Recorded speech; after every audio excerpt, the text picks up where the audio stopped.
አየህ ነግሬ ነበር። ሄለን አንተን አትወድም። አንተ በጉልበት ስለያዝካት እንጂ በጭራሽ አትወድም። ካሌብን ነው የምታፈቅረው።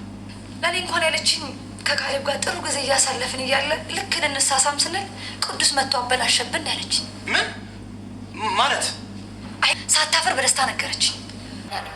በእርግጥ ከቅዱስ ጋር እንድትሆኝ አልፈልግም። ምክንያቱም በህይወቴ በአንቺ ልክ ያፈቀርኳት አንዲት ሴት የለች። ያለሁ እንኳ ይሄንን ነው። በግድ ሳልፈልግ የራስ ለማድረግ እያስገደድከኝ ነው። ካሌብና መስኪ ቤት እንግባ ሲሉሽ ስትፈቅድላቸው ነው መጠርጠር የነበረብኝ። እሺ የኔ ሲሆን ቢያንስ የእህትሽን ባል። ቅዱስ ከዚህ በላይ እንድትናገረኝ አልፈልግም። በቃ እኔም በቅቶኛል። እየቆሰልኩ መኖር አልፈልግም። እኔ እየቆሰልኩኝ ከአንቺ ጋር መኖሩኝ እኔም በቅቶኛል ብሎ እንግዲህ ቅዱሴ ጥሏት እየሄደ ነው። ሰላም ሰላም፣ ውድ የሴና ቤተሰቦች እንኳን ደህና መጣችሁ። ቀጣዩን ክፍል ይዤላችሁ ቀርቤያለሁ። እስከ መጨረሻ እንድትከታተሉ ጋበዝኳችሁ። የባለፈውን ክፍል ትንሽ ላስታውሳችሁ። ሄሉና ካሌብ ቁጭ ብለው ፊልም እያዩ ነበረ። እሷም እንግዲህ ከዚህም በኋላ እኔን መጀመሪያ ጎድቶኛል፣ እህቴን መጉዳት የለባትም፣ እውነት መስኪን አያፈቅራትም፣ ካሌብ የማፍቀር ጭራሹኑ የለበትም፣ እሱ ሴትን ማፍቀር አይችልም፣ ስለዚህ እህቴ እንዳትጎዳ ላድናት ብላ እንግዲህ ለሳምሪ ትነግራትና እኔ ሄጄ አጠገቡ ጋር እቀመጣለሁ፣ ቅዱሴ ካሌብ እኔን እንደሚያፈቅረኝ ማወቅ አለባት፣ እሱም የትኛውንም ሴት ማፍቀር አይችልም፣ ስለዚህ መስኪ ስትመጣ መስኪ እንደማያፈቅራት አውቃ ከካሌብ እንድትርቅ ገና ሳትጎዳ ብላ በማሰብ እንግዲህ እሷ ካሌብ ጋር ቁጭ ስትልና ፊልም ስታይ ሳምሪን እንግዲህ መስኪን እንድትጠራት ነግሯት ነበረ። እሷ ያንን ነገር ልትፈትነው የሄደችው ሆኖም ግን ሳይሆን ቀርቶ ቅዱሴ ከውጭ መጥቶ ነበረ። ቅዱሴም አንድ ላይ ተጠጋግተው ቁጭ ብለው ሳለ ነበር የመጣው። እንዴት ነው ከንፈል ለከንፈል ልትሳሳሙ ደርሳችሁ አንድ ላይ የምትቀመጡት? በማለት እጅግ በመናደድ ሄሉን ይናገራታል። ሄሉም እንግዲህ ተናዷ ከቤት ወጥታ ነበረ። ሳምሪም እየተከተለቻት እንደሄደ ነበር ክፍሉ የተጠናቀቀው ማለት ነው። እሷም እንግዲህ በሄደችበት መስኪ ትሄዳለች። መስኪም እዛ ከደረሰች በኋላ እህቴ ምን ሆነሽ ነው? ከፍቶሻል? እንዴት ለእህትሽ ሚስጥር ትደብቂያለሽ? እኔና አንቺ ከመቼ ጀምሮ ነው ሚስጥር መደባበቅ የጀመርነው? ንገሪኝ፣ ምን ሆነሽ ነው ብላ ውጥር አድርጓት ይዛታለች። ሄሉም ወደ ሌላ ነገር እንዳትወስጂው ትንሽ ከፍቶኛል፣ አዎ ግን እንዳሰብሽው አይደለም በማለት እንግዲህ አረጋግቷ የተፈጠረውን ነገር ትነግራታለች። እኔ አንቺ እንድትጎጂ ስላልፈለግኩኝ ካሌብ በፍጹም አንቺን አያፈቅርሽም እና ያንን ነገር ለአንቺ ለመፈተን ብዬ ከካሌብ ጋር ቁጭ ብለን ፊልም እያየን እያለ ቅዱሴ መጣ። ቅዱሴም እጅግ ተናዶ ነው በዛ ነው እየከፋኝ ስትላት፣ እንዴት ባሌን ልታማልይ እንደዚህ ታደርጊያለሽ? ጭራሽ ነው በማለት እንግዲህ መስኪም ሄሉ ላይ ትቀየርባታለች።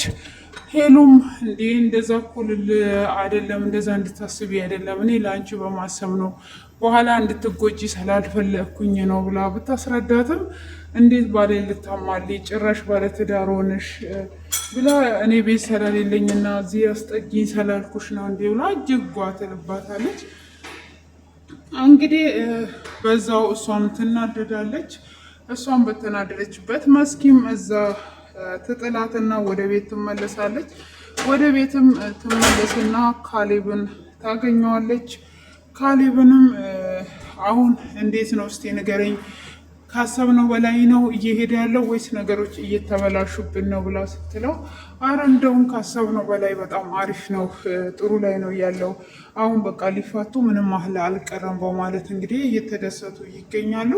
ሆኖም አሁን ላይ ሄሉ እጅግ ከፍቷት ካፌ ቁጭ ብላለች። አግኝቻት ነበረ፣ ያለውን ነገር ነግራኝ ነበር፣ ከቅዱሴ ጋር እንደተጣሉ ከአንተ ጋር ፊልም እያያችሁ የነበረው ብላ ያለውን ነገር እንግዲህ ለቅዱሴ ትነግረዋለች። ለቅዱሴም ለካሌብም ስትነግረው ካሌብም አሁን እንደዛ ነበረ እጅግ ተናዷል ብሎ ይላል። ሄሉ የኔ ብቻ የሌላ ሰው በፍጹም እንድትሆን አልፏትም በማለት እንግዲህ አሁንም ሄጄ አገኛታለሁ ሄድና አሁን አንተ እሷ በከፋ ሰዓት አንተ አጽናናት፣ በዛ ሰዓት ልቧ እንዲመለስ ትለዋለች። እሱም እሺ በማለት እንግዲህ ወደ ሄሉ ጋር ይሄዳል። እሷም ደግሞ ወደ ካሌብ ቅዱሴ ጋር ትገባና ሄሉ አልታፈቅርም እኔ እናንተ እንፋቀር ብላ ትለዋለች። መቼም ቢሆን ከአንቺ ጋር እንደዛ አይነት ነገር አላደርግም፣ እንደዚህ አትመኝ፣ ይሄ ሆኖ እንዴት አንቺ የሄድሽን ባልመለስ ትመኛለሽ ብሎ እጅግ ይናደድባታል። አንተ ሄሉ የምታፈቅረው መስሎ ነው፣ ሄሉ አታፈቅርም፣ ሄሉ ያለችበት አሁን ራሱ ከካሌብ ጋር ያሉት በፍጹም አንተን አታፈቅርም፣ አሁን ራሱ ከካሌብ ጋር ነው ያሉት። ስለዚህ እኔና አንተ ስንፋቀር ሁለቱን አስቀንተን አንተም ሄሉን ወደ ራስህ መመለስ ትችላለህ፣ እኔም ካሌብን ወደ ራሴ እመልሳለሁ ትለዋለች። ቅዱሴ በፍጹም ይሄንን ነገር አላደርግም እና በዚህ ሰዓት አንድ ላይ ሊሆኑ አይችሉም በማለት እንግዲህ እየሮጠ ይሄዳል። እሱም እየሮጠ በሄደበት እንግዲህ ካሌብ ሄዶ ነበረ ሄሉ ጋም ሄዶ እንግዲህ ቅዱሴ ደብድቦት ነበረ። ይኸውልሽ ቅዱሴ ነው እንደዚህ የደበደበኝ አላስተረፈኝም በማለት እንግዲህ ያሳያታል። ሄሉም ቁስሉን እያየችለት እያለ ቅዱሴ ይመጣል። ቅዱሴም በዚህ በመጣበት ሰዓት ጭራሹኑ አንድ ላይ በአደባባይ ለምንድን ነው አልቤርጎ የማትሉት ወይም ደግሞ ለምንድን ነው የመኝታ ቤት የማለቅላችሁ በማለት እንግዲህ ይናገራታል። እሷም እየሮጠች ትከተላለች። ተከትላ ቅዱሴ እሱ እንዳሰበው ባይሆን እንደሰራው ካሌብ አርፈሽ ተቀመጭ እያለች ነበረ። ካሌብ እንግዲህ አሁን ላይ ይህንን የብሉ ለማድረግ ሁሉም ነገር እያበላሽ ይገኛል ማለት ነው። እንግዲህ ሄሉ ወደ ቤቱ መጥታ ነበረ። ስትመጣም መስኪ ዞር በይ እያለቻት ነው። ሰው አንቺ እንዳሰብሽው አይደለም እህቴ፣ ለምንድን ነው የማንተማመነው? እኔ ለአንቺ በማሰብ ነው ብላ ስትላት ጭራሽ ነው ባሌ ለማማገጥ ሞክረሽ ደግሞ እንዴት ያለሽ እንዴ? ጠብቂኝ ትንሽ ጊዜ ቤትሽን ለቅቄ እወጣለሁ ለቤትሽ ከሆነ በማለት እንግዲህ መስኪን እንዲተናገረች ትናገራለች ማለት ነው። መስኪ እንግዲህ እሷ አውቋ ነው እንደዚህ የምታደርገው። እነሱ የመጠራታቸውና የማጋጨታቸው ዋነኛ ሄሉና መስከረም ናቸው።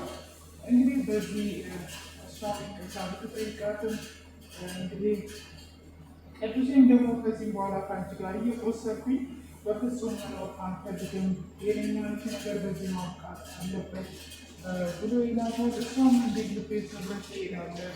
እኔ አንተ እንዳሰብከው አይደለም ላስረዳ ብትለው ምኑን የምታስረጅኝ? እኔ እስከዛሬ ድረስ አንቺን አለማወቄ ነው ውስጤ የቆሰለው በማለት እንግዲህ ይመልስላታል። እሷም እስካሁን ድረስ እኔ አላውቅም ማለት ነው በማለት እንግዲህ እጅግ እየተናደደች ትገኛለች ሄሉ ማለት ነው።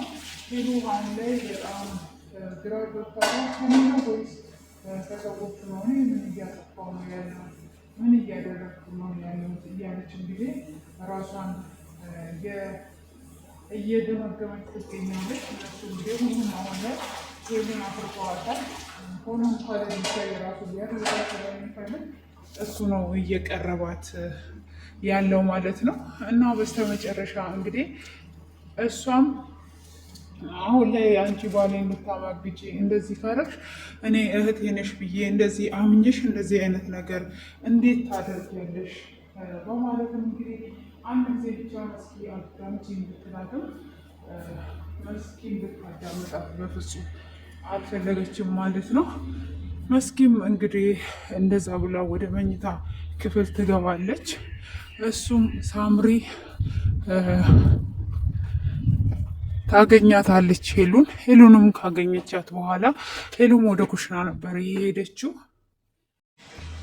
እንግዲህ ሳምሪ ደግሞ ምናልባት መስኪና ካሌብ የእናንተን ትዳር ሊበጠብጡ መጥተው ይሆን እንዲ እያለች ዛሬ ላይ እያወራች ትገኛለች። መስኪም እኔ የእሷን ትዳር ልበጠብጥ ሳይሆን የራሴን ሕይወት ልኖር ነው የመጣሁት እያለች ነው ማለት ነው።